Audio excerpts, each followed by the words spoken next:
April 16th, 1945. Show 247 hours. Perimeter defense line, 2 kilometers south of Mashinato, Okinawa. Private First Class Takeshi Yamamoto lay motionless in the tall kunai grass, his breathing shallow and controlled, his Type 99 rifle cradled against his chest. Around him, 11 other soldiers of the 62nd Division's elite infiltration squad moved through the darkness like shadows, silent, invisible, lethal. This was what they'd trained for: night operations, Kishu tactics, infiltration by stealth. The Americans, Yamamoto had been told during weeks of preparation, feared the darkness. They huddled in their foxholes after sunset, blind and vulnerable, waiting for dawn like frightened children. Japanese soldiers owned the night. It was their weapon, their advantage, the one area where American firepower and industrial might meant nothing. Through the darkness, Yamamoto could barely see Corporal Sato 20 meters ahead, moving toward the American lines with practiced silence. Behind him, Lance Corporal Ishida followed, carrying satchel charges that would destroy an American machine gun position once they penetrated the perimeter.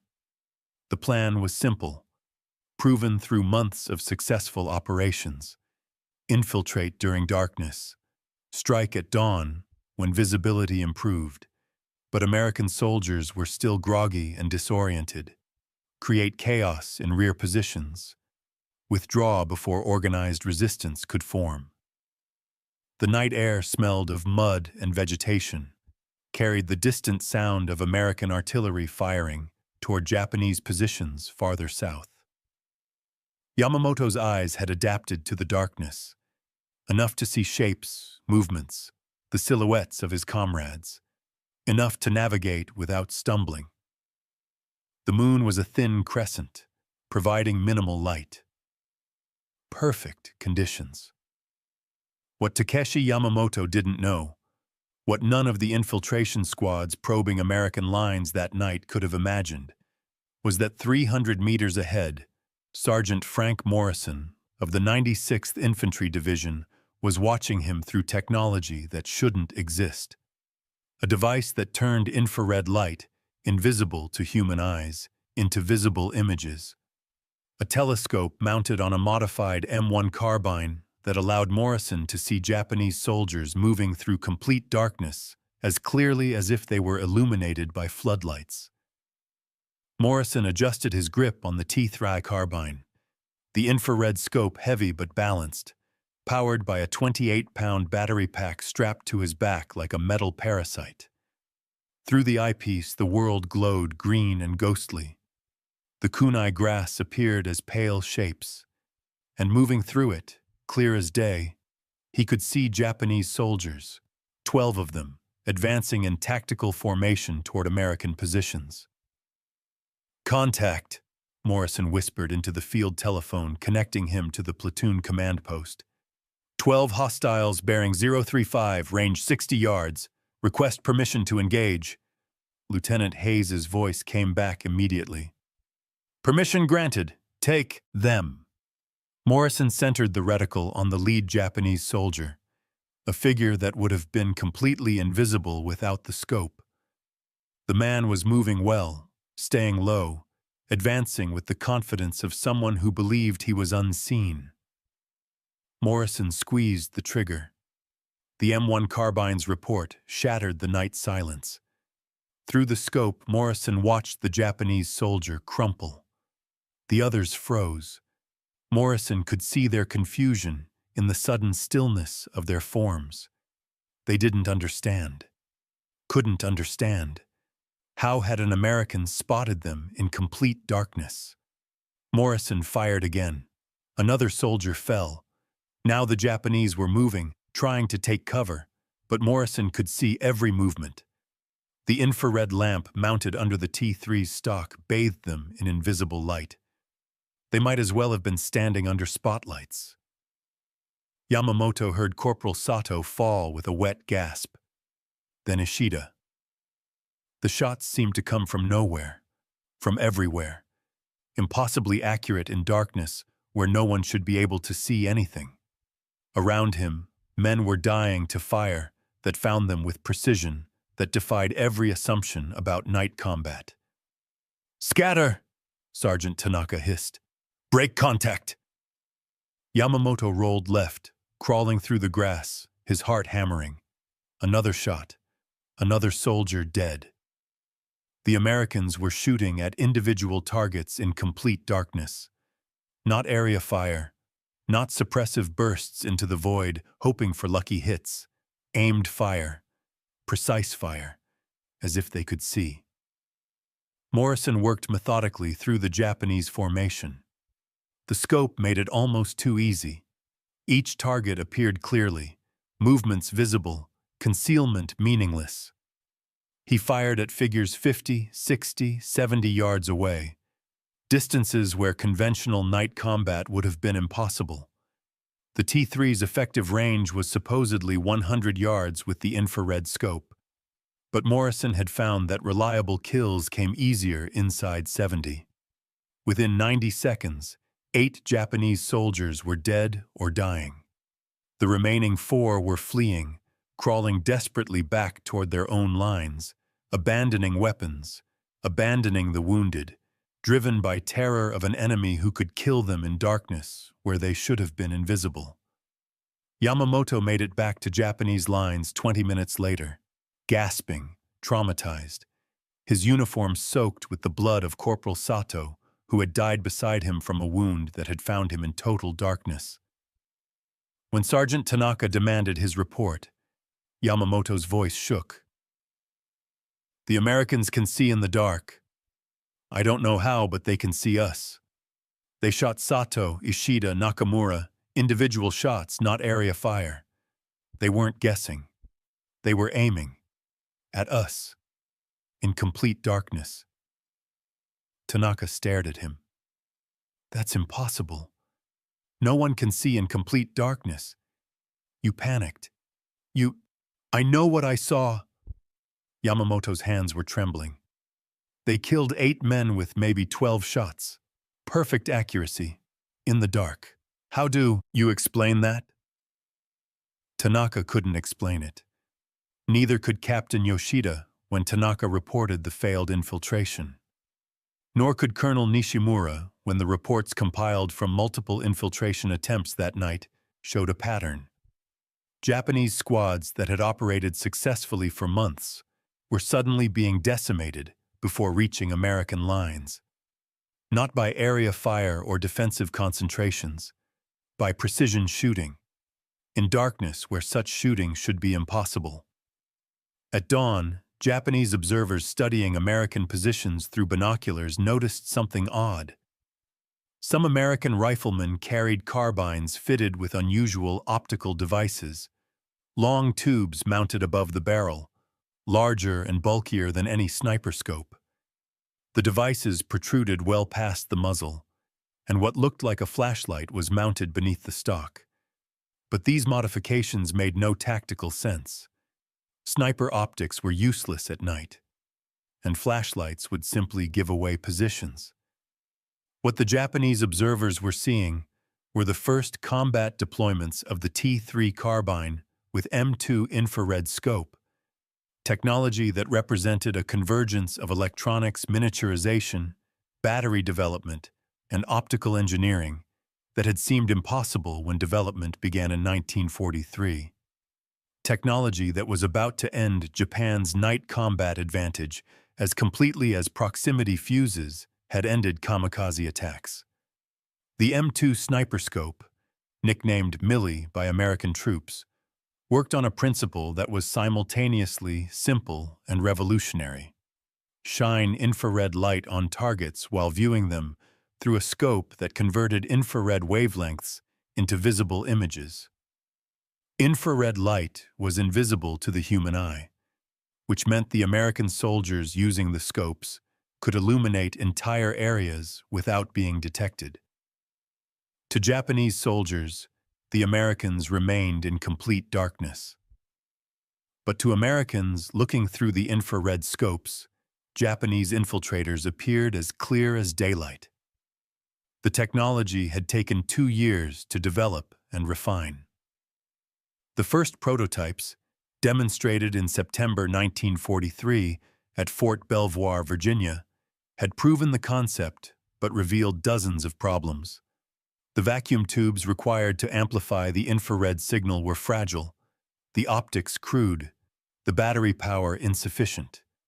Engineers at RCA's electronic laboratories in Indianapolis worked through 1944 improving every component: harder glass for the image tube, more efficient infrared phosphors, better battery chemistry, weatherproofing that could survive tropical conditions. By December 1944, production models were being manufactured. Each M2 Sniperscope cost approximately $100,000 in 1945 dollars. More than a Jeep, more than some aircraft.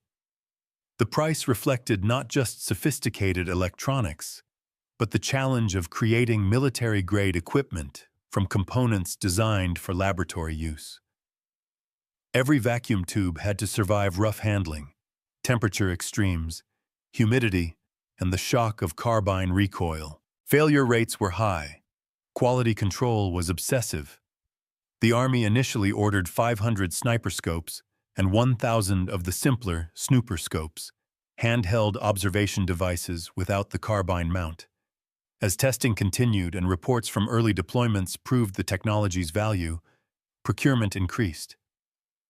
By war's end, approximately 1,700 infrared scopes had been produced, making this one of the most expensive and exclusive weapons systems deployed during World War II. Only 150 M3 carbines equipped with M2 Sniperscopes made it to Okinawa before the battle began on April 1, 1945. That was enough. The scopes were issued to select riflemen in defensive positions where Japanese infiltration was expected. The operators received minimal training. Turn on the power, look through the eyepiece, aim at anything that glows green, shoot. The technology did the rest. Sergeant Morrison had received his T3 carbine and infrared scope on April 10th, 5 days after his first engagement with it. Lieutenant Hayes had explained the basics. The lamp under the stock shoots out infrared light. You can't see it, the Japs can't see it, but the scope can. Anything the light hits will show up in the eyepiece. Green means target, point and shoot. The battery pack is heavy and the carbine feels front-heavy with the scope mounted, but you'll get used to it. Your effective range is about 70 yards. Past that, the image gets fuzzy. "How does it work, sir?" Morrison had asked, examining the complex telescope assembly. Hayes shrugged. "Electronics. Something about phosphors and vacuum tubes. The engineers tried to explain it to me and I stopped understanding after the first minute. What matters is that it works. Japanese own the night because they can move silently and we can't see them. This levels the field. Hell, it tilts it in our favor." That first night with the scope, Morrison had been skeptical. The device seemed too complex, too fragile for field use. The battery pack was uncomfortable, the carbine awkward to handle. But when darkness fell and he'd switched on the infrared lamp and looked through the eyepiece, his skepticism evaporated. The night transformed. What had been impenetrable blackness became a ghostly green landscape where movement was visible at distances impossible with natural night vision. The Japanese infiltrators appeared like glowing phantoms. Morrison counted 7 before opening fire, watching them advance in the careful tactical movements of well-trained soldiers who believed they were invisible. His first shot dropped the lead man. The others scattered, but Morrison tracked them through the scope, picking them off as they tried to withdraw. 7 infiltrators, 7 shots, 7 kills. all in darkness where conventional combat would have been impossible. By April 16th, Morrison had used the infrared carbine on 4 separate nights. He'd killed 23 Japanese soldiers total. Every shot a confirmed kill. Every engagement ending, with Japanese forces fleeing in confusion and terror from an enemy they couldn't understand, couldn't see, couldn't counter. The psychological impact on Japanese forces was devastating. Infiltration tactics that had worked successfully throughout the Pacific campaign were suddenly suicidal. Squads that ventured into darkness toward American lines were being systematically destroyed before even engaging. The survivors returned with stories that made no tactical sense. Americans who could shoot with perfect accuracy in complete darkness, weapons that seemed to track individual soldiers through thick vegetation, fire that found you no matter where you hid. Captain Yoshida, commanding the 62nd Division's Reconnaissance Company, compiled reports from multiple failed infiltration attempts and requested an emergency meeting with regimental command. "Our night tactics are failing," he reported to Colonel Nishimura on April 18th. "Casualty rates have increased 400% in the past week. Infiltration squads are being engaged at ranges of 60 to 80 meters before contact, with precision fire that suggests the Americans can somehow see our movements. Morale among infiltration specialists has collapsed. Men are refusing assignments." Colonel Nishimura reviewed the casualty figures with growing alarm. In 3 weeks of fighting, night infiltration operations, Japan's most effective tactic against American forces, had gone from calculated risks to near certain death. The mathematics were stark. Before mid-April, infiltration squads achieved approximately 40% successful penetrations of American lines. After mid-April, that number dropped to less than 5%. The difference wasn't American defensive tactics or increased alertness. The difference was technology that shouldn't exist. "Do we have any captured equipment?" Nishimura asked. "Any evidence of what they're using?" Yoshida shook his head. "Our men flee before reaching American positions. The few who advance far enough to engage are killed. None of our infiltrators have returned from successful close-range reconnaissance." What neither of them knew was that American intelligence had strict protocols for the T3 carbines. Never use them in offensive operations where the equipment might be captured. Never leave them unattended. And if overrun, destroy the scope before abandoning positions. The technology was too valuable, too secret, to risk falling into enemy hands. Every scope operator carried thermite grenades specifically to destroy the equipment if capture seemed imminent. The secrecy surrounding the infrared scopes was nearly absolute. Even most American soldiers didn't know the devices existed. When infantrymen in adjacent positions heard Morrison firing with impossible accuracy in complete darkness, they assumed he had exceptional night vision or was simply lucky.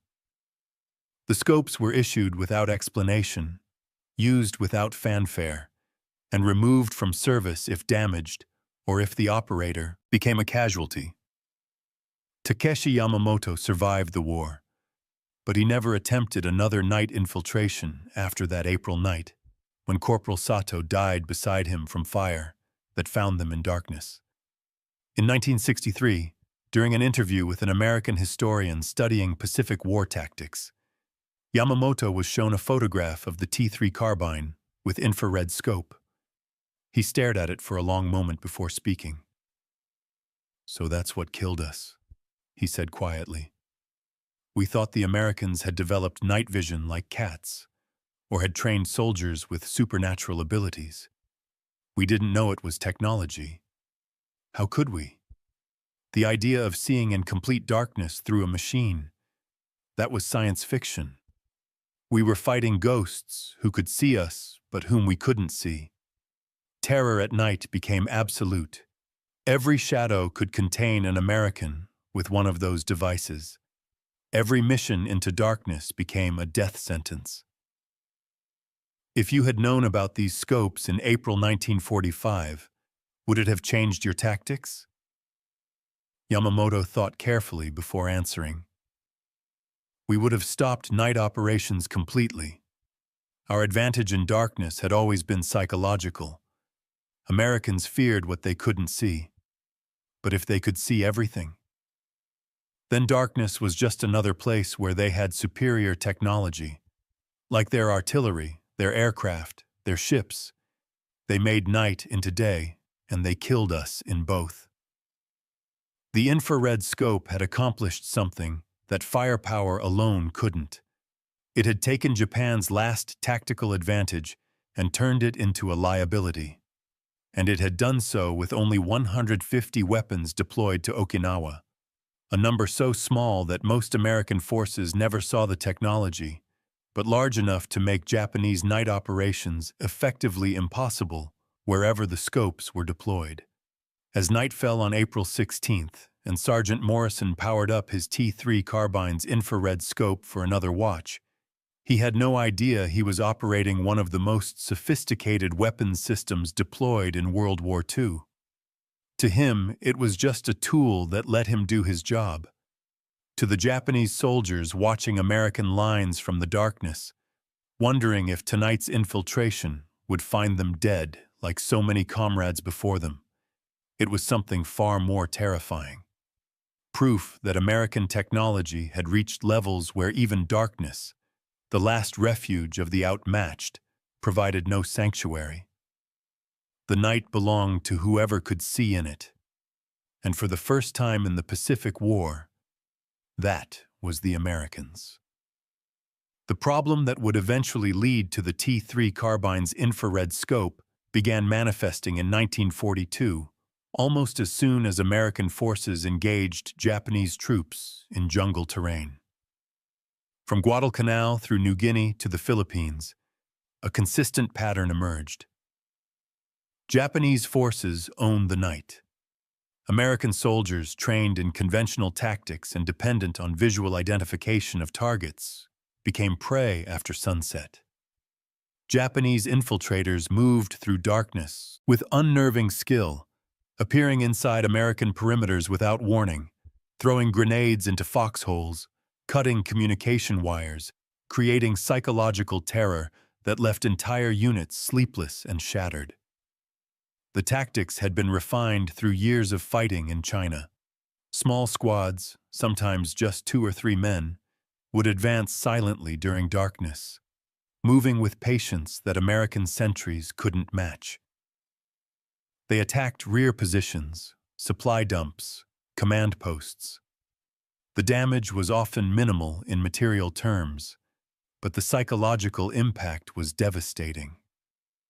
Soldiers who spent every night expecting silent death from unseen enemies suffered breakdowns that pulled them from combat as effectively as physical wounds.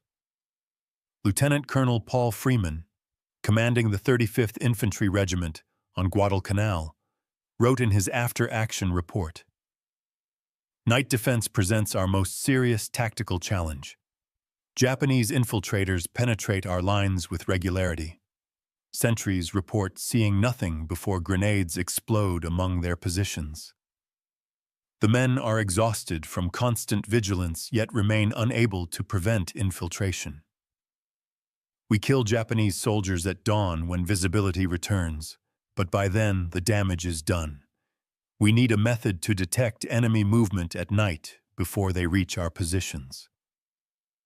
Freeman's report, and dozens like it from across the Pacific Theater, reached the War Department's Equipment Development Board in early 1943. The problem was clear. American forces needed night vision capability. The solution was anything but clear. Human eyes adapted to darkness could distinguish shapes and movement under moonlight or starlight, but dense jungle canopy eliminated even that minimal illumination. Artificial lighting, flares, searchlights, even flashlights, announced positions and invited immediate fire. What was needed was a way to see enemies who remained invisible to natural night vision, without revealing American positions. The U.S. Army Corps of Engineers had been quietly researching infrared technology since before the war, though not initially for infantry weapons. The concept of infrared light, electromagnetic radiation with wavelengths longer than visible light but shorter than radio waves, had been understood since the early 1800s. By the 1930s, researchers knew that infrared light was invisible to human eyes, but could be detected by specialized materials called phosphors that converted infrared wavelengths into visible light. The challenge was turning laboratory principles into field-deployable equipment. Dr. Franz Urbach, an Austrian physicist who had fled Nazi Germany in 1938, was instrumental in American infrared research. Working at the Institute of Optics at the University of Rochester, Urbach led development of infrared-sensitive phosphors that could detect relatively small amounts of infrared radiation and convert them into visible green images. By 1942, his team had created experimental devices that could see infrared light, illuminating objects in complete darkness. The National Defense Research Committee, recognizing potential military applications, assigned infrared weapons development to Section T, the same organization developing the proximity fuse. But where the proximity fuse faced challenges of miniaturization and ruggedization, the infrared scope faced a different obstacle. It required active illumination. Unlike later passive night vision devices that amplified existing ambient light, the World War II-era infrared scopes needed an infrared light source to illuminate targets. The scope itself was essentially a specialized telescope that converted reflected infrared light into visible images. The first prototype, designated the Type K1 and nicknamed the Sniperscope, was a handheld observation device. It consisted of an infrared lamp that projected invisible light and a viewing telescope containing an image tube coated with Urbach's infrared-sensitive phosphors. When the lamp illuminated an object with infrared light, the phosphors in the image tube would glow green wherever infrared light hit them, creating a ghostly image visible through the telescope's eyepiece. On September 24, 1943, researchers from the Engineer Research and Development Laboratory at Fort Belvoir, Virginia, demonstrated the Sniperscope to senior military officers. In a darkened room, the device allowed observers to see people and objects that were completely invisible to unaided eyes. The demonstration was impressive enough that the Army Ground Forces Jungle Warfare Committee immediately requested 500 Sniperscopes and 1,000 of a weapon-mounted version, the Sniperscope, for deployment to the Southwest Pacific. But requesting the technology and actually producing it were entirely different challenges. The Sniperscope and Sniperscope required components that didn't exist in military-grade form. The image tube was particularly problematic. It needed to be sensitive enough to create visible images from relatively weak infrared reflections, yet durable enough to withstand field conditions, temperature extremes, and mechanical shock. The vacuum tubes required to amplify the weak electrical signals from the phosphor screen had to be miniaturized, yet robust. The entire optical assembly had to maintain precise alignment while being carried through jungles, dropped in mud, and subjected to carbine recoil. RCA's electronic laboratories in Indianapolis received the production contract in December 1943. Engineers immediately discovered that laboratory prototypes bore little resemblance to field-ready equipment. The first production attempts failed catastrophically. Image tubes shattered during shipping. Vacuum tubes burned out after hours instead of the required hundreds of hours. The infrared lamps consumed battery power so rapidly that devices became useless after 15 minutes of operation. Waterproofing failed in high humidity. The entire project teetered on the edge of cancellation. William Garstang, one of the engineers at Electronic Laboratories, would later recall the development challenges. We were trying to make battlefield-ready equipment from components designed for laboratory use. The image tube alone went through 17 design iterations before we achieved reliable production. The phosphors had to be deposited on the tube face with perfect uniformity. Any irregularity created dead spots in the image. The vacuum tubes needed special shock mounting to survive carbine recoil. The batteries required chemistry that could deliver high current output while remaining stable in tropical heat. Each problem we solved revealed 3 more. The weapon mount presented its own difficulties. The Ordnance Department's Small Arms Division had been developing a scope-mounted version of the M1 Carbine since mid-1943. The M1E7 experimental carbine featured a modified receiver with integral scope mounts, but testing revealed that conventional optical scopes couldn't withstand carbine recoil over extended firing. The infrared scope, being larger and heavier than standard optics, amplified these problems. Engineers had to completely redesign the mounting system, creating what would be designated the T3 carbine, a standard M1 carbine with specialized receiver modifications and reinforced stock to support the infrared scope assembly. The power supply was perhaps the most frustrating challenge. The infrared lamp and image tube required significant electrical power, far more than any battery system designed for portable use. The solution was a large wet-cell lead-acid battery carried in a canvas pack. At 28 pounds, the battery pack was nearly as heavy as the carbine itself. Worse, the batteries had limited capacity, providing only 3 to 4 hours of operational time before requiring recharge or replacement. Soldiers equipped with infrared scopes would carry multiple battery packs on extended operations, adding 60 to 80 pounds to their combat load. Testing began in earnest in January 1944 at Fort Benning, Georgia. Infantry board evaluators subjected the prototype T3 carbines and Sniperscopes to conditions that simulated Pacific combat: extreme heat, high humidity, mud immersion, rough handling, and extended firing sessions. The equipment failed repeatedly. Optical alignment drifted after sustained firing. Moisture infiltrated sealed housings, creating condensation that fogged the optics. The infrared lamps developed hot spots that created glare in the image tube. Battery connections corroded in humid conditions. Each failure led to redesign. By March 1944, the T3 carbine had been approved for limited production, but the Sniperscope itself underwent continuous modification. The Type K2 experimental scope gave way to improved designs incorporating lessons from field testing. Engineers added better weatherproofing, improved the vacuum tube mounting, redesigned the battery connections, and modified the infrared lamp housing to provide more uniform illumination. The effective range remained stubbornly limited. In optimal conditions, clear weather, minimal vegetation, the M2 Sniperscope could detect human-sized targets at ranges up to 100 yards.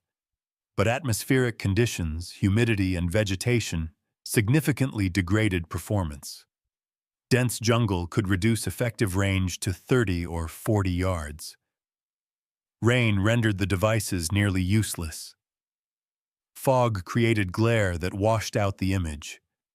The engineers concluded that 70 yards represented the practical combat range under typical Pacific conditions, the distance at which a trained operator could reliably identify and engage individual targets. Cost presented another obstacle.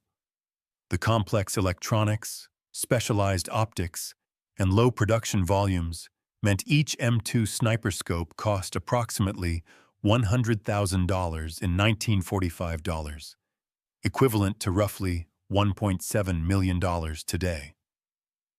This made the infrared scope one of the most expensive individual weapons systems deployed during World War II. For comparison, an M1 Garand rifle cost $85. A Jeep cost $738. A Sherman tank cost $44,556. The infrared scope cost more than 2 Sherman tanks. The Army initially ordered 1,420 Sniperscopes and 715 Sniperscopes, with deliveries beginning in mid-1944. But procurement was continuously adjusted based on combat reports and production capacity. By war's end, electronic laboratories had produced approximately 700 infrared scopes of various types, a tiny fraction of the millions of conventional weapons manufactured, but enough to address specific tactical requirements where conventional weapons failed. Security surrounding the program was extraordinary. Workers at electronic laboratories didn't know what the devices would be used for. Military personnel receiving the equipment were told only what they needed to operate it, not how it worked. The very existence of infrared night vision capability remained classified. Fear of Japanese capture drove these security measures. If even one intact scope fell into enemy hands, Japanese engineers might develop countermeasures, or worse, replicate the technology. The first combat deployment occurred not at Okinawa, but during operations in the Philippines in late 1944. Small numbers of T3 carbines with M2 Sniperscopes were issued to select units facing persistent Japanese night infiltration. The results were dramatic enough to generate urgent requests for more equipment. One after-action report from the 11th Airborne Division noted, "Infrared scope operators achieved 100% hit probability against targets detected at ranges up to 60 yards in complete darkness. Japanese infiltration attempts against positions equipped with infrared scopes ceased after initial engagements, resulted in complete elimination of infiltrating forces." But production couldn't keep pace with demand. The complexity of manufacturing, combined with high failure rates during quality testing, meant electronic laboratories could produce only a few scopes per day. By March 1945, as preparations for the Okinawa invasion intensified, approximately 200 complete T3 carbine systems existed. Of these, 150 were allocated to Okinawa, enough to equip specialized night defense positions, but nowhere near sufficient for general issue. The operators selected for these weapons received minimal training, typically just a few hours of instruction. Turn on the power switch. Allow the image tube to warm up for 2 minutes. Look through the eyepiece. Adjust the focus ring until the green image appears sharp. Aim the carbine where you want to see. The infrared lamp illuminates whatever the carbine points at. Shoot anything that glows green and moves. Don't leave the lamp on continuously. It drains batteries and generates heat that can be detected. Use short activation bursts to scan areas, then leave it on when targets appear.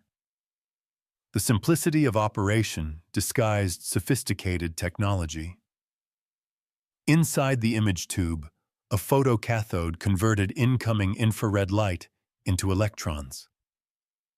These electrons were accelerated and focused onto a phosphor screen that converted them back into visible light, green because that was the color of the most effective infrared-sensitive phosphors.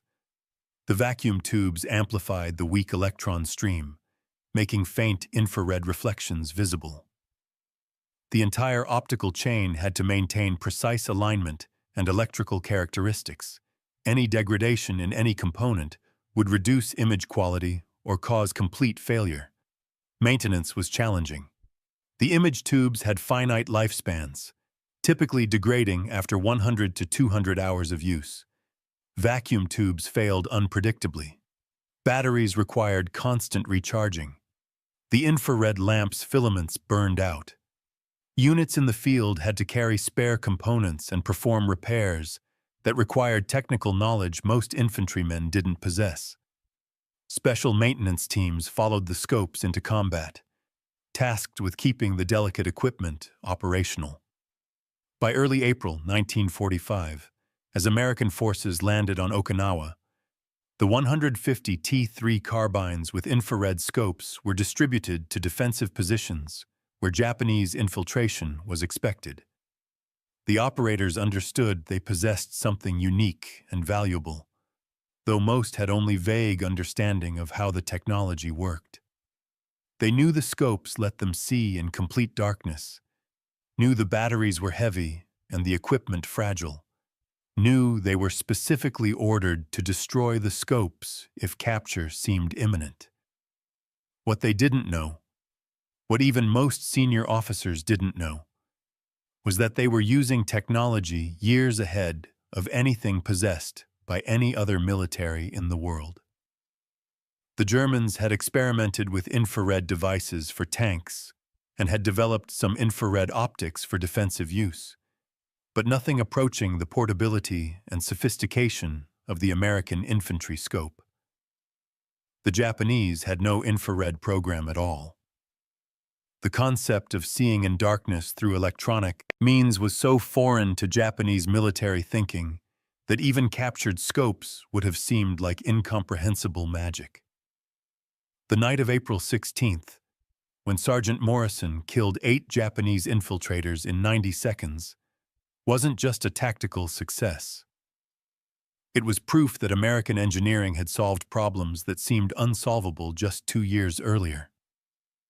They'd created portable night vision from vacuum tubes and phosphors, powered it with batteries that could survive jungle conditions, mounted it on a weapon that could survive combat, and delivered it to soldiers who could use it effectively with minimal training. The infrared scope didn't change the course of the war. It arrived too late and in too small quantities for strategic impact. But for the Japanese soldiers who'd relied on darkness as their last tactical advantage, it changed everything. Their training, their tactics, their confidence in night operations, all became obsolete in an instant when American soldiers could see them in darkness where they'd believed themselves invisible. Technology had eliminated the night, and with it, Japan's final edge in infantry combat. April 20th, 1945. 2130 hours. Japanese forward observation post, 800 meters south of American defensive line.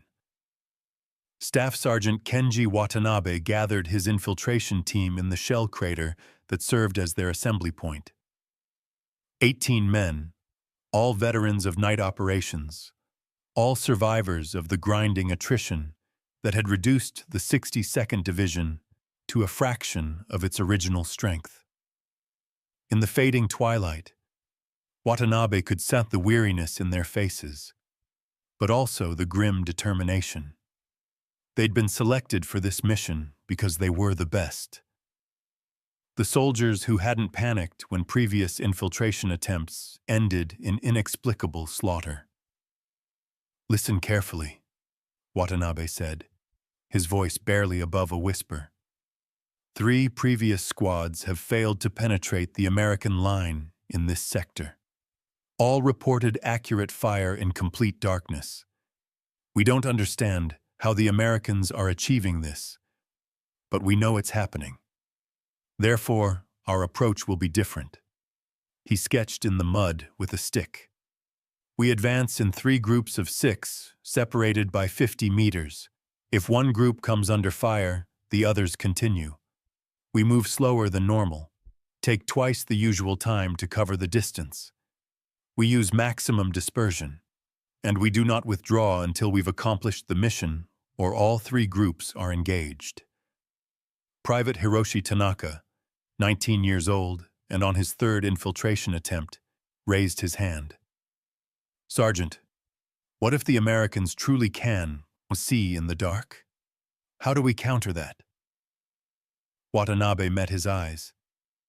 If they can see in darkness, then we're dead already. But I don't believe in magic. More likely they've improved their listening posts, or they're using some kind of directional listening devices. We counter by moving more slowly, more carefully. The Americans are lazy. They rely on their technology. We rely on our training and our spirit. The words sounded confident, but Watanabe himself wasn't sure he believed them. He debriefed survivors from the previous attempts. Their stories were too consistent to dismiss as panic. Precision fire in total darkness. Shots that found individual soldiers as if the Americans could track their movements. But the alternative, that Americans possessed technology to see in complete darkness, was too far beyond Japanese capabilities to accept. The Empire's scientists couldn't create such devices. How could the Americans? "Move out in 10 minutes, Watanabe ordered. "Group 1, I'll lead. Corporal Nakamura takes Group 2. Lance Corporal Ito, Group 3. Remember, silence above all else. The Americans may have better technology, but we have better discipline." 800 meters north, Sergeant Frank Morrison was settling into his 4th night of observation duty with the T3 carbine. His position was a reinforced foxhole on a slight rise that provided good fields of fire toward Japanese-held territory. Private Eddie Coleman sat beside him, feeding ammunition and managing the battery pack connections. They'd worked together for a week now, developing the kind of silent communication that came from shared danger. "Battery at full charge," Coleman reported, checking the connections for the 3rd time. "We've got about 3 hours before needing to swap packs." Morrison nodded, adjusting the infrared scope's focus ring. "Intelligence thinks tonight's going to be busy. Japs have been probing this sector for days. They're going to try something bigger." "You really think they don't know about the scope?" "If they knew, they wouldn't keep coming." Morrison scanned the dark terrain through the device.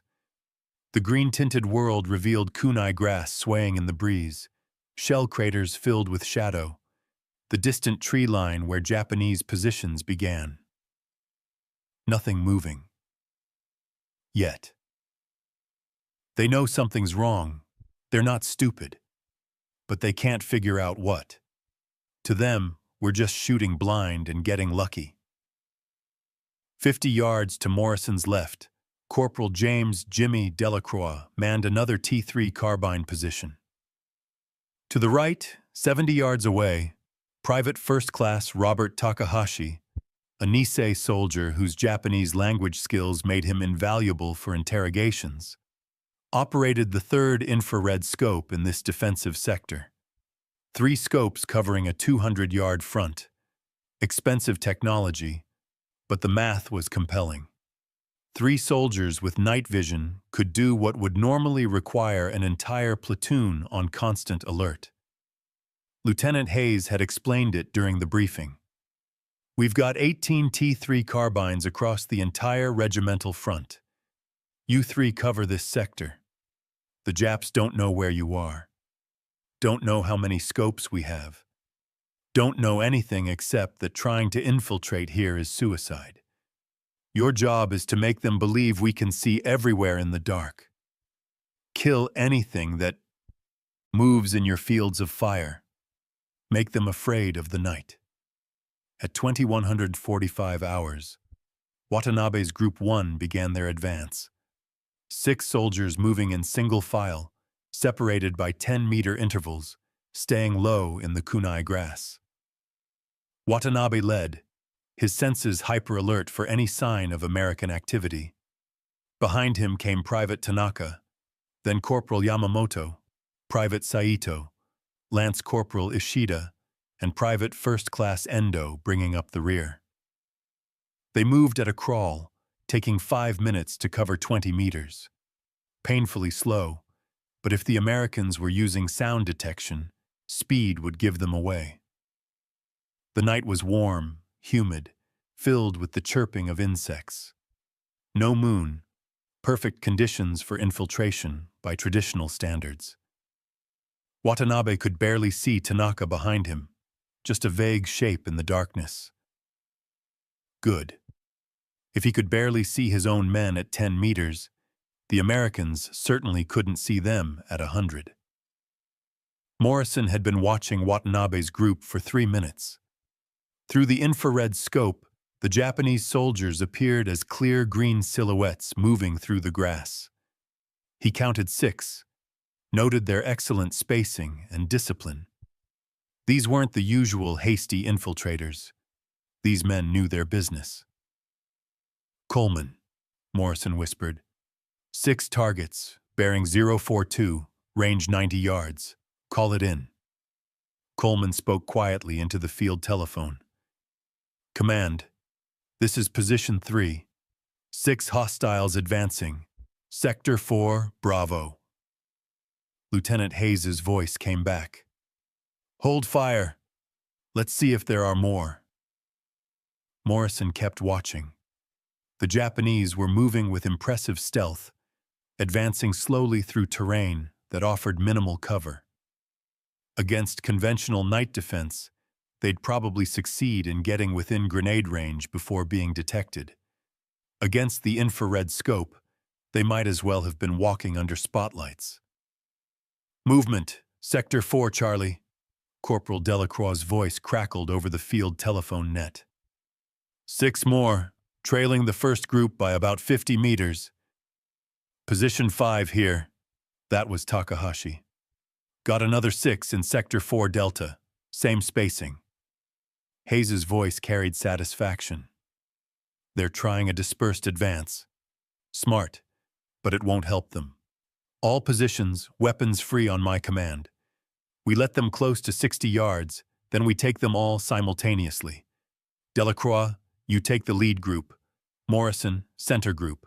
Takahashi, trail group. Fire on my mark. Watanabe had covered 70 meters when his combat instincts screamed warning. Nothing specific, no sound, no movement, just the 6th sense developed through years of combat that told him something was wrong. He froze, holding up his fist for the others to halt. Behind him, Tanaka stopped, then the others in sequence. They lay motionless for 2 full minutes. Watanabe scanned the darkness ahead, looking for anything, muzzle flash, silhouettes, the glint of starlight on metal. Nothing. The American line was invisible, silent. But his instincts wouldn't relent. They were being watched. He could feel it. What is it? Tanaka whispered, barely audible. I don't know. Something's wrong. We're 60 meters from their line. Too far for them to see us in this darkness. Watanabe didn't answer. 60 meters meant they were well within grenade range if they'd been detected. But the Americans hadn't opened fire. Maybe his instincts were wrong. Maybe the exhaustion and stress of continuous combat were making him paranoid. Behind him, Corporal Nakamura's group would be closing up. Another 50 meters behind them, Lance Corporal Ito's group. If he hesitated too long, the formation would collapse into a single cluster. Exactly what they were trying to avoid. Forward, Watanabe decided. Slow advance. Through Morrison's scope, he watched the lead Japanese soldier, obviously the leader, freeze and hold his position. The man's caution was evident even through the green-tinted image. Morrison could almost sense his uncertainty, the internal debate about whether to continue or withdraw. He knows something's wrong, Morrison murmured to Coleman. Can he see you? Impossible. I'm in complete darkness, 70 yards away, behind cover. He's got nothing but instinct. Morrison centered the reticle on the Japanese soldier's torso. But his instinct is correct. All positions, prepare to fire, Hayes ordered over the telephone net. On my mark. 3, 2, 1, mark. Three T3 carbines fired within a half-second of each other. Morrison's first shot hit Watanabe center mass.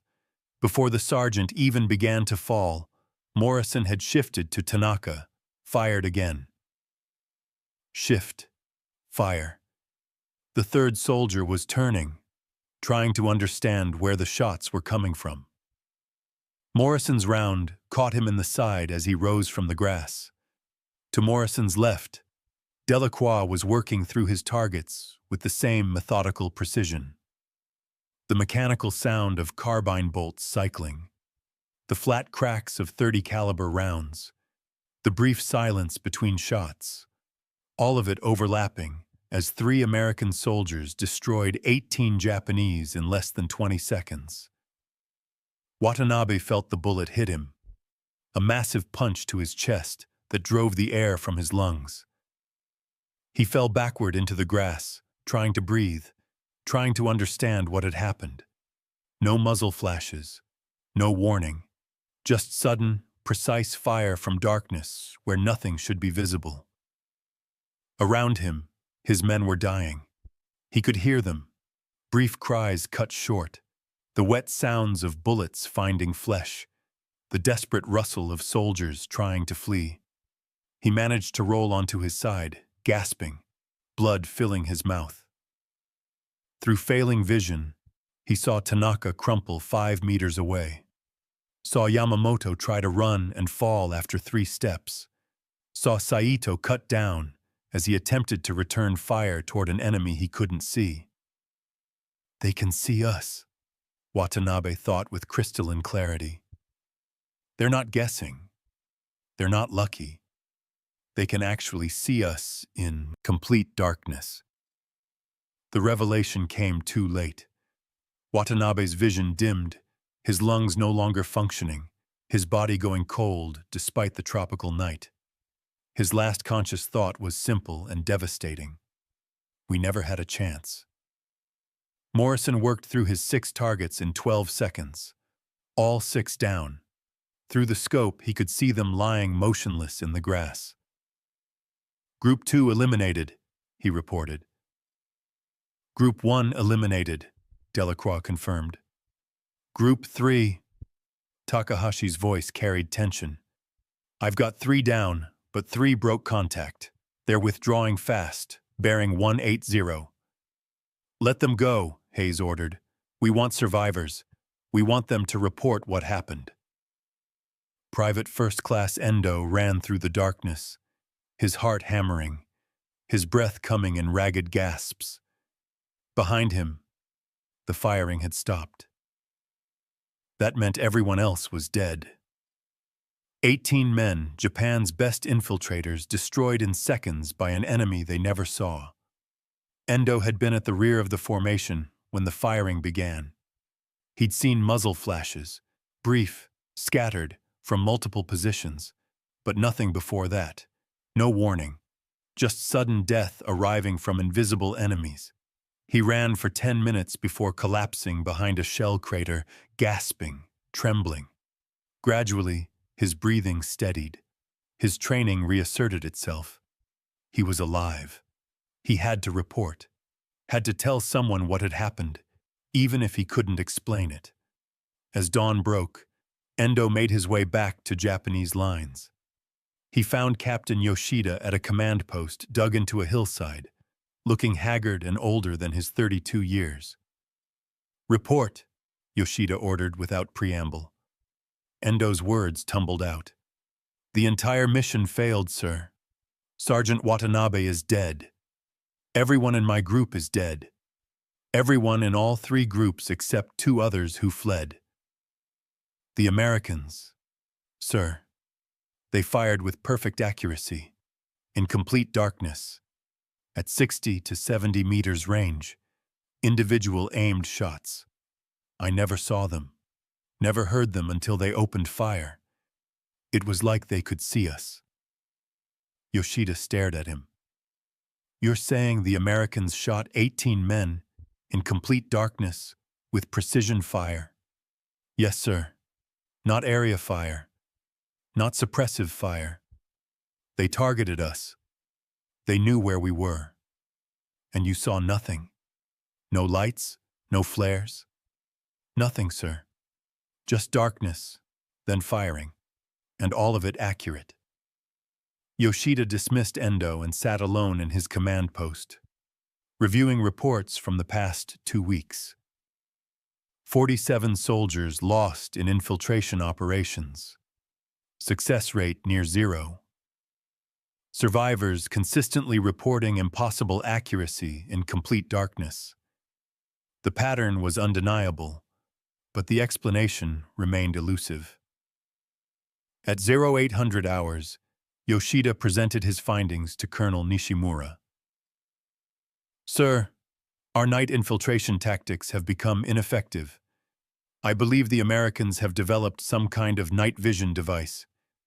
I cannot explain how such technology would work, but I see no other explanation for our casualties. Nishimura considered this carefully. Night vision devices are theoretical. No nation has successfully deployed them. If the Americans had such technology, why would they use it here, on Okinawa, where capture is almost certain? Perhaps because they're confident we cannot replicate it, sir. Or perhaps because our night infiltration tactics forced them to deploy their most advanced technology. Do we have any physical evidence? No, sir. The Americans apparently guard these devices carefully. We've captured no equipment, found no abandoned positions with this technology. Nishimura drummed his fingers on the map table. Then we must assume our intelligence is incomplete. However, your recommendation? Suspend night infiltration operations in sectors where this phenomenon occurs. Our losses are unsustainable. We're sending our best soldiers to their deaths for no tactical gain. The order went out that afternoon. Night infiltration operations in the northern defensive sectors were suspended indefinitely. Japanese forces would defend their positions but would not attempt to penetrate American lines under cover of darkness. The tactic that had served them throughout the Pacific War was abandoned, not through understanding of what they faced, but through brutal recognition that it no longer worked. Morrison learned about the tactical shift 3 days later when Lieutenant Hayes briefed the scope operators.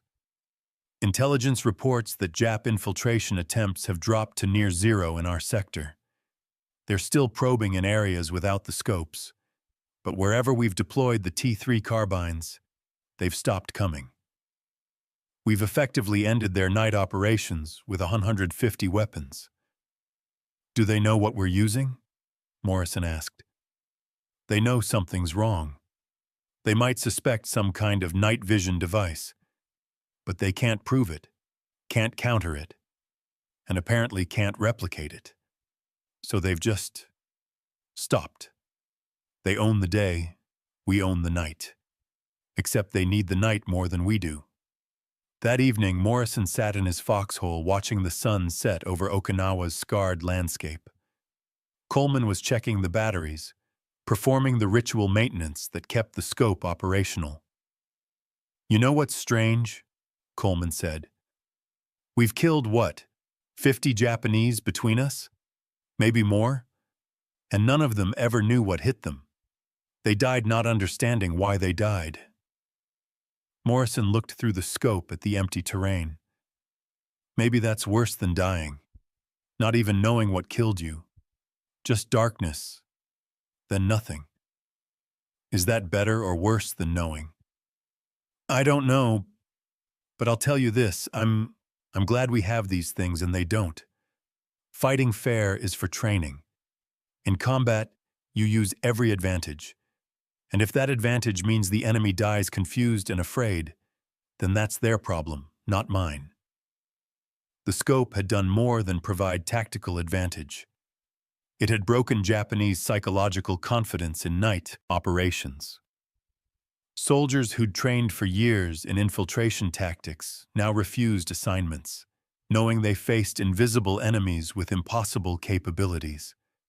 The survivors told stories that made no tactical sense, Americans who could see in perfect darkness, weapons that never missed, technology that violated every understanding of what was possible. By May 1945, Japanese forces on Okinawa had effectively ceded the night to American forces. They defended during daylight, attacked during daylight, and huddled in their fortifications after sunset.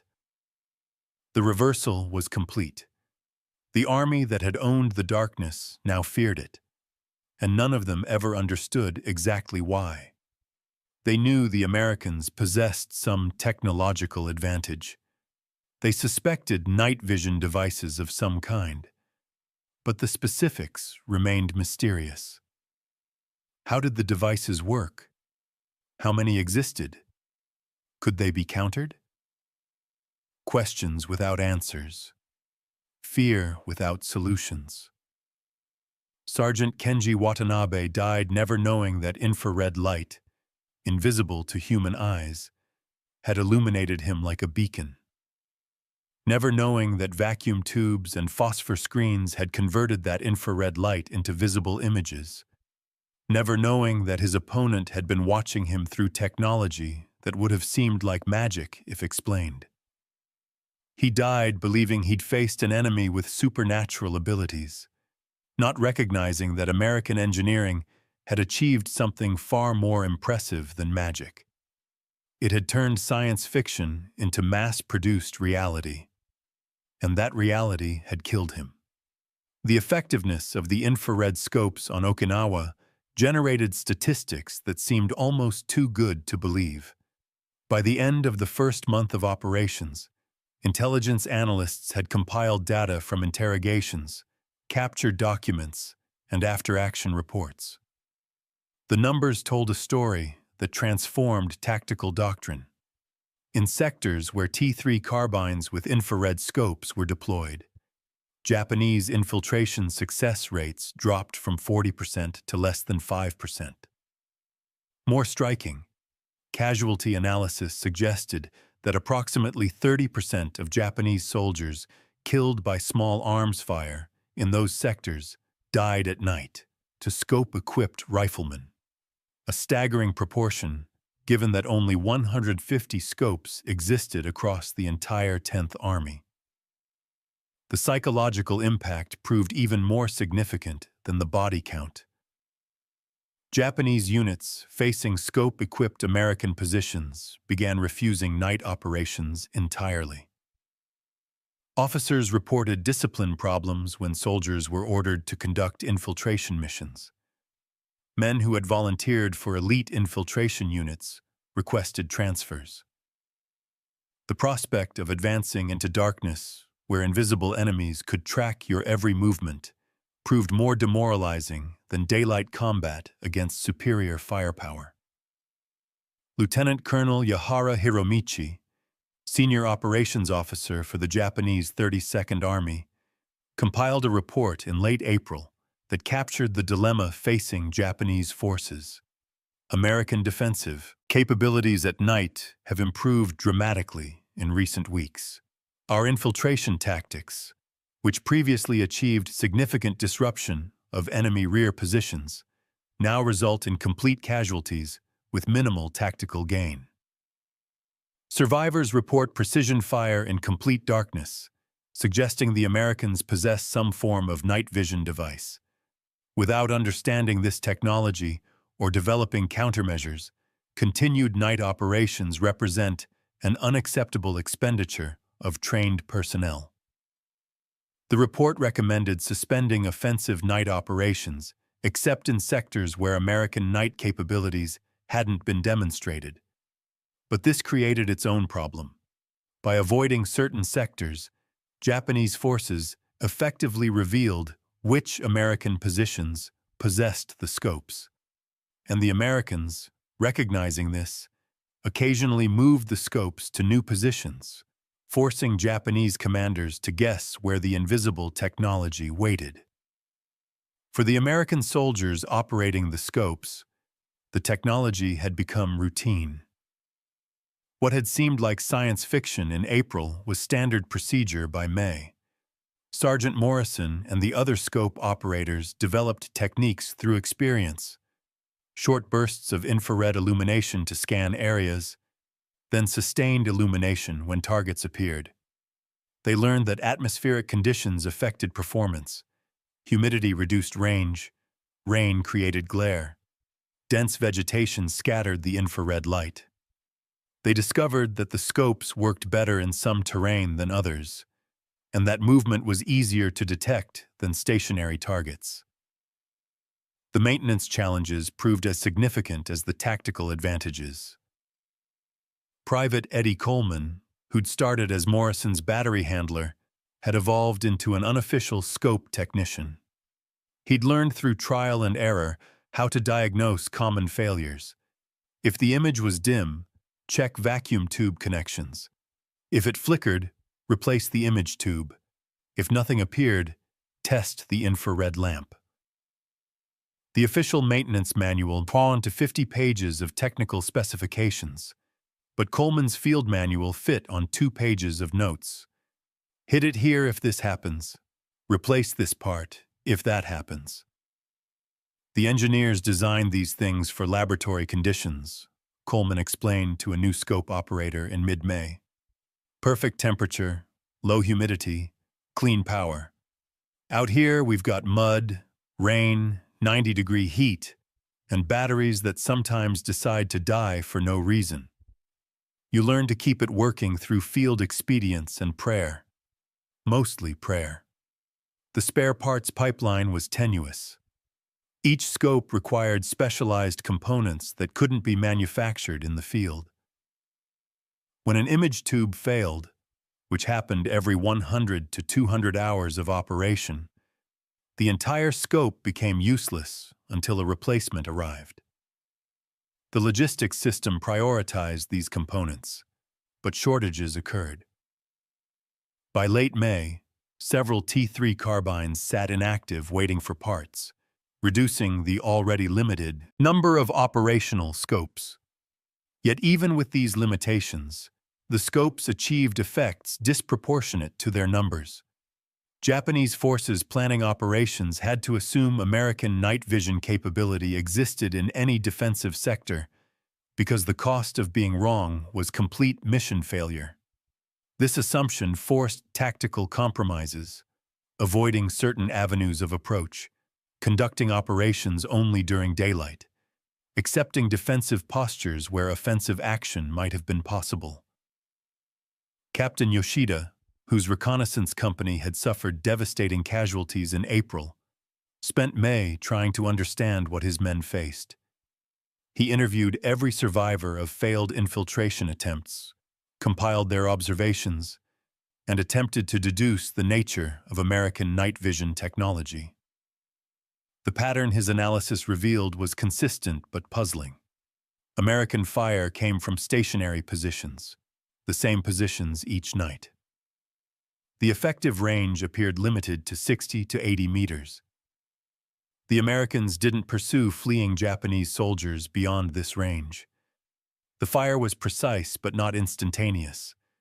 There was typically a brief delay between when Japanese soldiers moved into a new area and when fire commenced, suggesting some kind of detection and targeting process. Yoshida concluded that the Americans possessed some form of optical device, probably mounted on rifles, with limited range and field of view.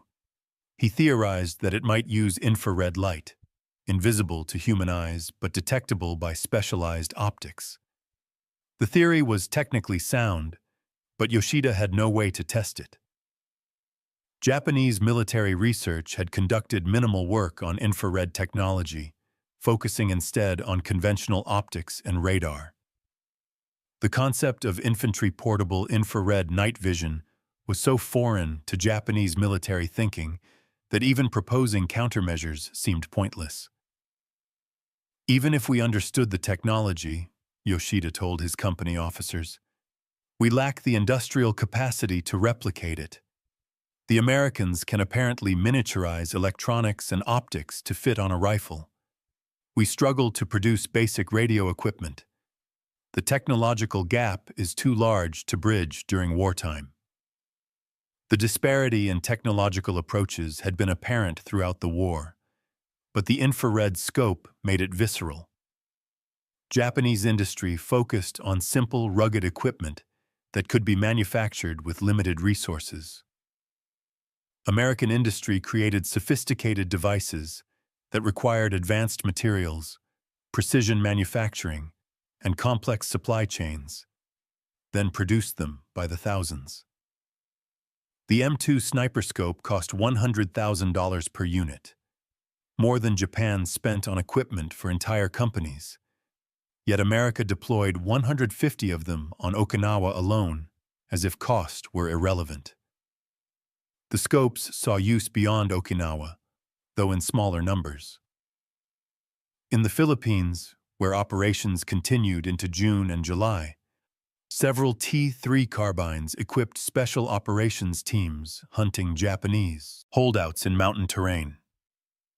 The scopes proved particularly effective in denying Japanese forces their traditional advantage in jungle night fighting. One team of 3 scope operators, operating in the mountains of northern Luzon, accounted for 47 confirmed kills over a 2-week period, all at night, all at ranges where conventional combat would have been impossible. In Burma, where British and Indian forces were pushing Japanese forces back toward Thailand, 3 T3 carbines were allocated to special reconnaissance units. The British operators, initially skeptical of American technology, became enthusiastic advocates after using the scopes in action. One British captain wrote in his report, "The American infrared scope represents the most significant tactical innovation in infantry warfare since the introduction of the machine gun. Japanese night infiltration tactics, which have caused us significant casualties throughout the Burma campaign, are rendered completely ineffective. I urgently request additional scopes for deployment with forward units." But production remained the limiting factor. Electronic laboratories could manufacture only a few scopes per week, and the complexity of the devices meant failure rates remained high. Of the approximately 1,700 infrared scopes produced during the war, perhaps 500 were actually in serviceable condition at any given time. The rest were either in maintenance, awaiting parts, or had failed beyond field repair. This meant that the 150 scopes on Okinawa represented nearly a third of the entire operational inventory, a massive commitment of rare technology to a single operation. The decision to deploy so many scopes to Okinawa reflected the invasion's strategic importance, but it also revealed American confidence that the technology wouldn't be compromised. Every scope came with strict orders: destroy the device if capture appeared imminent. Thermite grenades were issued to scope operators specifically for this purpose. The few instances where positions equipped with scopes were overrun, the operators successfully destroyed the equipment. Japanese forces never captured an intact M2 Sniperscope. As the Okinawa campaign ground toward its conclusion in June, the scope operators had collectively killed several hundred Japanese soldiers. The exact number was difficult to determine. Night combat made body counts imprecise, but intelligence estimates ranged between 400 and 600 confirmed kills attributable to infrared scope operations. Given that only 150 scopes existed, this meant each scope averaged 3 to 4 kills, with some operators like Morrison achieving much higher totals. More significantly, the scopes had eliminated Japanese night infiltration as an effective tactic across large portions of the American defensive perimeter. Units without scopes still faced infiltration attempts, but Japanese forces specifically avoided sectors where the mysterious American night vision capability had been demonstrated. This allowed American commanders to concentrate conventional defensive resources in areas without scope coverage, creating a force multiplier effect that extended beyond the scopes' direct combat contributions.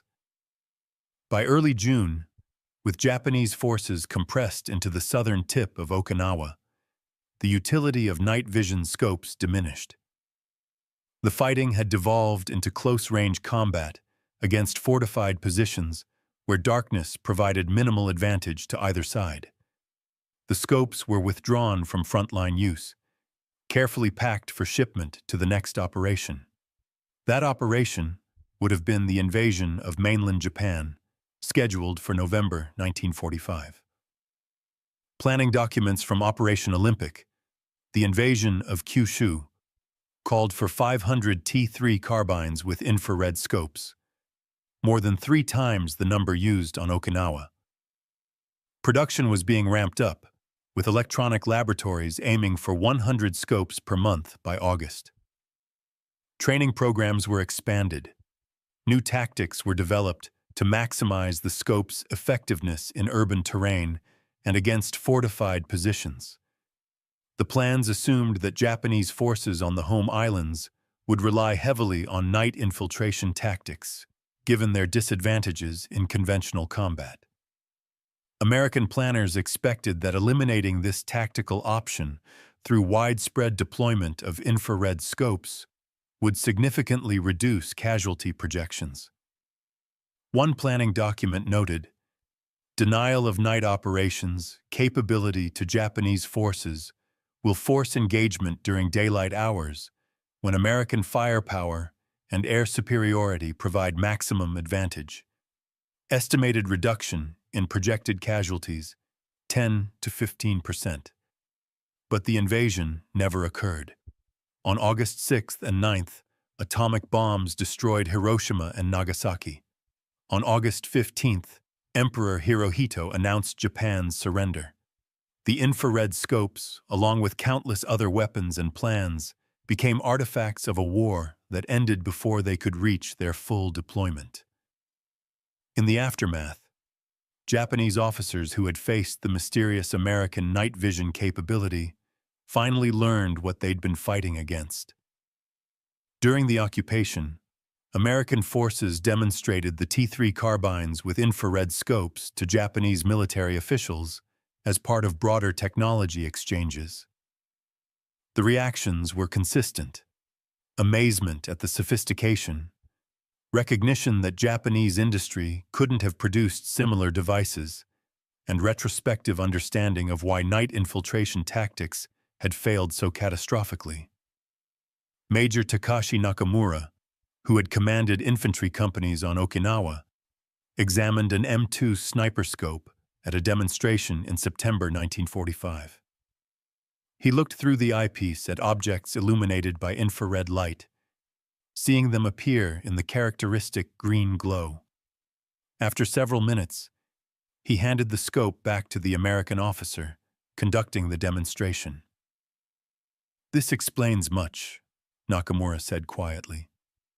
"We thought perhaps you had trained soldiers with exceptional night vision, or that you were simply very lucky. We never imagined technology like this. How many of these did you have on Okinawa?"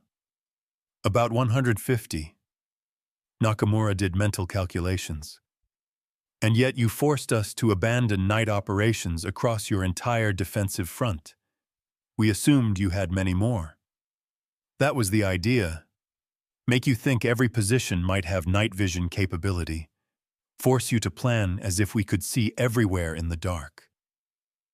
It worked. We stopped trying because we couldn't accept the casualties. Our best infiltrators died without understanding why they died.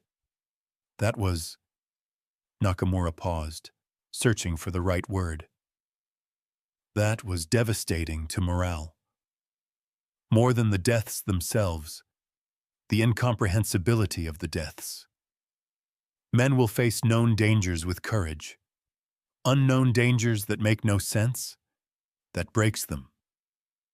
The M2 Sniperscope represented more than just a tactical advantage.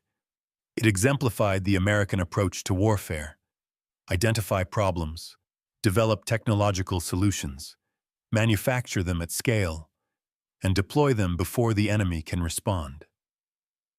The Japanese had faced similar approaches throughout the war, radar fire control, proximity fuses, advanced aircraft engines. But the infrared scope was unique in that it remained mysterious until war's end. Proximity fuses could be examined in fragments. Radar produced visible effects. But night vision? Japanese soldiers died to invisible light wavelengths detected by devices their military couldn't replicate. The scope's legacy extended beyond World War II. The technology developed for the M2 Sniperscope led directly to improved infrared night vision devices used in Korea, then to passive light amplification systems in Vietnam, and eventually to the sophisticated night vision equipment that became standard in modern militaries. The lineage was direct and undeniable.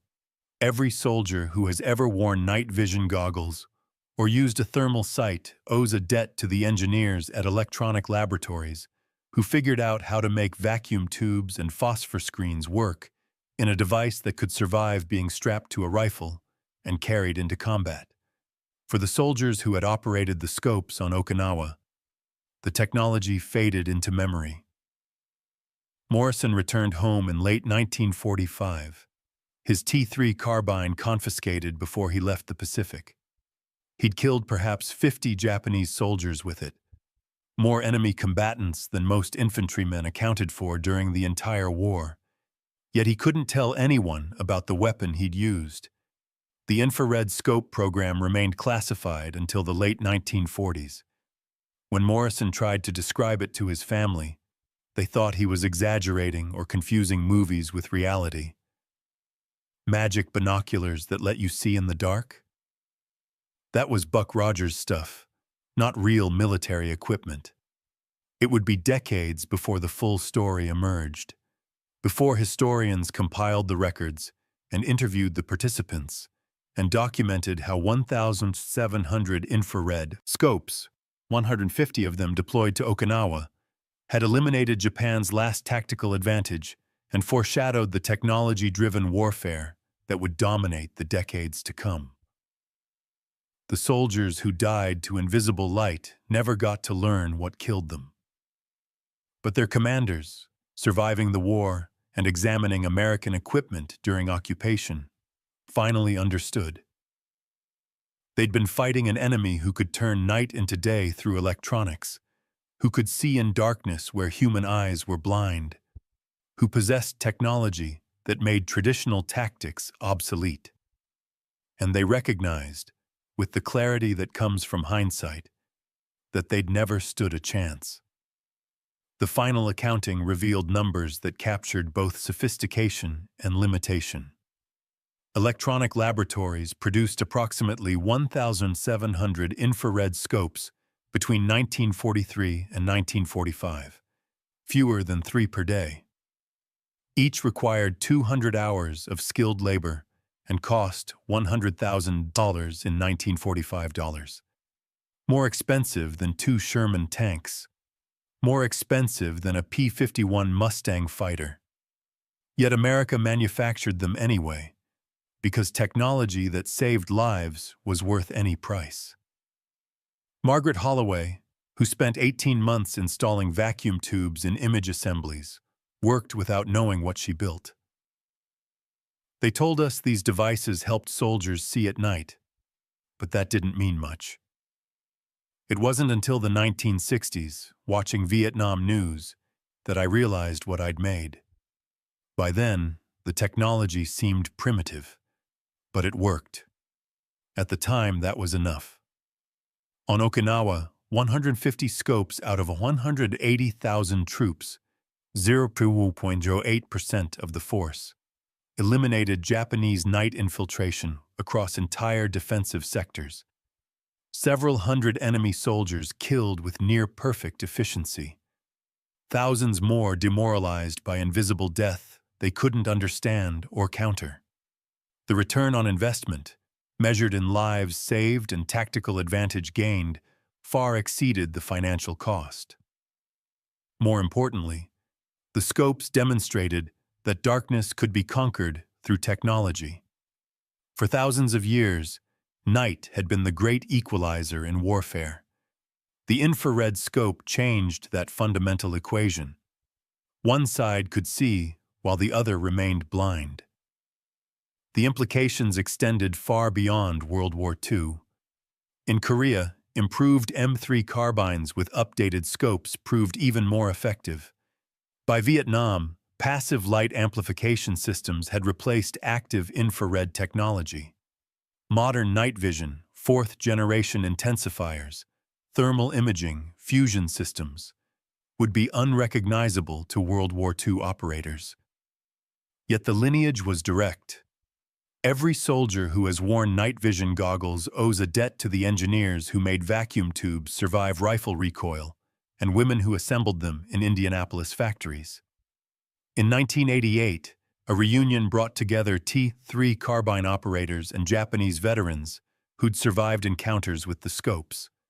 The historian arranging it thought former enemies should finally meet the technology that had mystified them. Takeshi Yamamoto attended.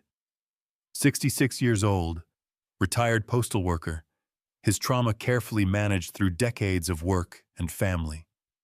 He'd told his children little about the war, but the chance to understand what had killed Corporal Sato was too compelling to ignore. Frank Morrison was there too.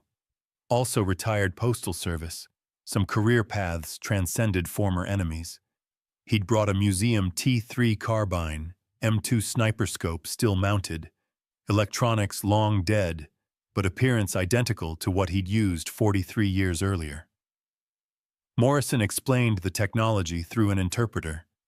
The invisible infrared light, the phosphor screens converting it to visible green images, the 70-yard effective range. Yamamoto listened carefully, asking technical questions that revealed his decades-old need to understand. "How far could you see?" Yamamoto asked. "About 70 yards clearly, maybe 100 in good conditions." "That's about how far we were when Corporal Sato died beside me. The shot came from nowhere. No muzzle flash, no warning. We never understood." "I probably didn't fire that shot," Morrison said. "There were 3 of us in that sector, but I fired similar shots many times. Through the scope, you appeared clear as daylight. Green shapes moving through grass. We could see you when you thought you were invisible." "How many of these devices did you have?" "On Okinawa? About 150. In the whole war?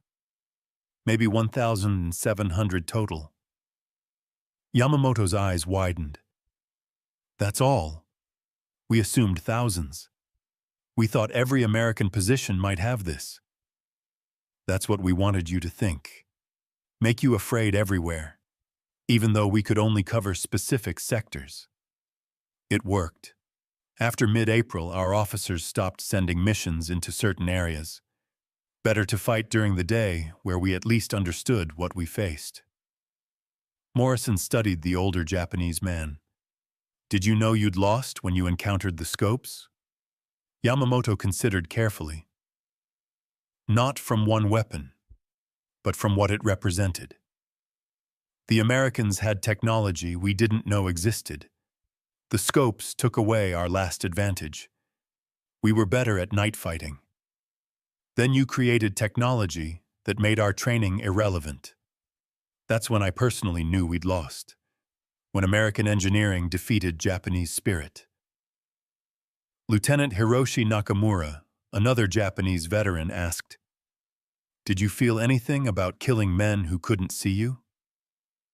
Morrison took time to answer. "During the war, no. You were trying to kill us. We had an advantage. Using it seemed obvious. But later, yes, sometimes I thought about it. You died to something you couldn't comprehend. That seems worse than dying in fair combat. But war isn't fair. If it were fair, it wouldn't be war." When the meeting ended, Yamamoto asked to look through the scope one more time. Morrison handed him the T3 carbine. Yamamoto held it, feeling its weight, looking through the dead eyepiece at a world that remained dark. This is what killed Sato, not bullets. Those just delivered death. This scope killed him. Technology I couldn't imagine in 1945. How do you fight that? You don't, Morrison said simply. That's why you lost. The infrared scope had accomplished what firepower alone couldn't. Eliminated Japan's last tactical advantage. It demonstrated that warfare's future belonged to whoever could create impossible devices and manufacture them at scale. Technology defeating tradition. Engineering defeating courage. Industrial capacity defeating warrior spirit. Takeshi Yamamoto died in 2003 at age 81. Once his grandson asked about the worst moment of the war. Yamamoto told him about the night Sato died. We were advancing in complete darkness, confident in our training. Then Americans started shooting. Perfect shots, killing men who should have been invisible. Sato died beside me, and I never saw the enemy who killed him. For years, I thought Americans had supernatural abilities. Later, I learned it was technology, machines that could see in darkness. Knowing that didn't make it less frightening. It made it worse. Supernatural abilities you can rationalize. Technology you can't. It's just superior engineering killing you, and there's nothing you can do about it. Did that make you afraid of Americans after the war? No. It made me understand that wars are won in factories and laboratories, not just battlefields. The side with better technology wins. Japan tried to fight that with spirit and courage. It wasn't enough. It's never enough against industrial superiority combined with technological innovation. The M2 Sniperscope, that 35-pound collection of vacuum tubes and phosphor screens, killed Yamamoto's comrades and broke Japan's night combat advantage. By modern standards, primitive, expensive, impractical. But in April 1945 on Okinawa, it was magic. And magic that one side possesses while the other doesn't is just another word for technological superiority. Japanese soldiers who died to invisible light never understood what killed them. Survivors who learned the truth understood something worse. They'd been fighting enemies who could make the impossible real, who could turn science fiction into manufactured weapons, who could deploy technology the Japanese didn't know existed. Darkness had always been the great equalizer. The infrared scope made it just another battlefield where American industrial might dominated. And with darkness conquered, Japan's last tactical advantage vanished into the same green glow that illuminated their soldiers in the moments before they died. The war ended 3 months after the first T3 carbines arrived on Okinawa, but the lesson had been written. In modern warfare, technology defeats tradition. Engineering defeats courage. And the nation that can create impossible devices and manufacture them at scale owns not just the day, but the night as well. If you found this story of invisible technology and the soldiers who faced it compelling, please subscribe to our channel. We uncover the weapons, tactics, and technologies that changed warfare, stories of engineering defeating tradition, of industrial might creating impossibilities. The subscribe button below helps us research and produce more deep dives into the moments when technology transformed combat. Join us as we explore how wars are won not just on battlefields, but in factories and laboratories.